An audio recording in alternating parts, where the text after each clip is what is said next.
నమస్తే, welcome to whistle. Godavari పుష్కరాలకు ఏర్పాట్లు మొదలయ్యాయి. ముహూర్తం ఖరారు కావడంతో కేంద్ర రాష్ట్ర ప్రభుత్వాలు గోదావరి పుష్కరాలను అంగరంగ వైభవంగా నిర్వహించేందుకు సిద్ధమయ్యాయి. ఏడాదిన్నర ముందుగానే పుష్కరాల ఏర్పాట్లపైన ప్రభుత్వం ఫోకస్ పెట్టింది.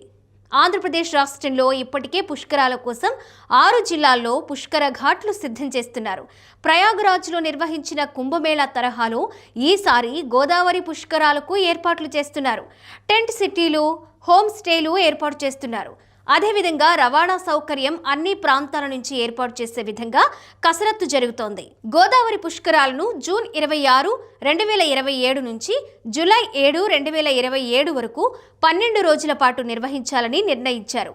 పుష్కరాల నిర్వహణ కోసం గోదావరి ప్రవహించే 6 జిల్లాలైన పోలవరం, ఏలూరు, తూర్పుగోదావరి, పశ్చిమ గోదావరి, అంబేద్కర్ కోనసీమ, కాకినాడలో ఇప్పటి నుంచే ఏర్పాట్లు చేస్తున్నారు. ప్రస్తుతం ఉన్న 234 ఘాట్లతో పాటు కొత్తగా మరో 139 ఘాట్లు నిర్మిస్తున్నారు. వీటితో మొత్తం 373 ఘాట్లు 9,918 మీటర్ల పొడవున అభివృద్ధి చేసేలా ప్రభుత్వం నిర్ణయం తీసుకుంది. దాదాపుగా 10 కోట్ల మంది భక్తులు గోదావరి పుష్కర స్నానం చేస్తారని ప్రభుత్వం అంచనా వేస్తోంది. ఈ నేపథ్యంలో గతంలో జరిగిన అపశృతులు లేకుండా జాగ్రత్తలు తీసుకుంటున్నారు. గత పుష్కరాల అనుభవాల దృష్ట్యా ఈసారి రాజమహేంద్రవరం శివారున కాతేరును ఆనుకుని 2 విఐపి ఘాట్లను నిర్మిస్తున్నారు. గామన్ ఇండియా బ్రిడ్జ్ వద్ద వీటిని నిర్మిస్తారు. ఒక్కొక్కటి 250 మీటర్లకు పైగా నిర్మించేలా నిర్ణయించారు. పుష్కరాలకు వచ్చే ప్రముఖులు నేరుగా రాజమహేంద్రవరంలోకి ప్రవేశించకుండా నేరుగా గామన్ బ్రిడ్జ్ మీదుగా విఐపి ఘాట్ వద్దకు చేరుకునేలా ప్రణాళికలు సిద్ధం చేస్తున్నారు. దీనికి పలు ఘాట్లను అనుసంధానం చేస్తున్నారు. సరస్వతి, గౌతమి అనుసంధానంతో పాటుగా టీటీడీ, మార్కాండేయ, శ్రద్ధానంద, పద్మావతి ఘాట్లను అభివృద్ధి చేస్తున్నారు.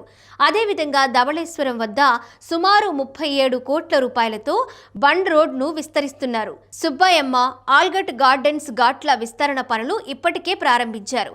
ఇక భక్తులకు వసతి సమస్యలు లేకుండా టెంట్ సిటీలు ఏర్పాటు చేయనున్నారు. కుంభమేళాలో ఈ తరహాలో చేయడం ద్వారా అంతమంది భక్తులు వచ్చినా కూడా సమస్యలు రాలేదు. గోదావరి పుష్కరాల సమయంలో కూడా టెంట్ సిటీలో హోమ్ స్టేలు ఏర్పాటు చేయాలని నిర్ణయించారు. ఇక ముఖ్యమంత్రి హోదాలో 3వసారి గోదావరి పుష్కరాలను నిర్వహించేందుకు ఏపీ సీఎం చంద్రబాబు నాయుడు సిద్ధమవుతున్నారు. కుంభమేళాను తలపించేలా గోదావరి పుష్కరాలు ఉండాలని అధికారులు, మంత్రులకు సీఎం సూచించారు. ప్రమాదాలు జరగకుండా పటిష్ట కార్యాచరణ ఉండాలని సీఎం ఆదేశించారు. రద్దీ క్రమబద్ధీకరణకు ఏఐ డ్రివెన్ క్రౌడ్ మేనేజ్మెంట్ ఉండాలని సూచించారు.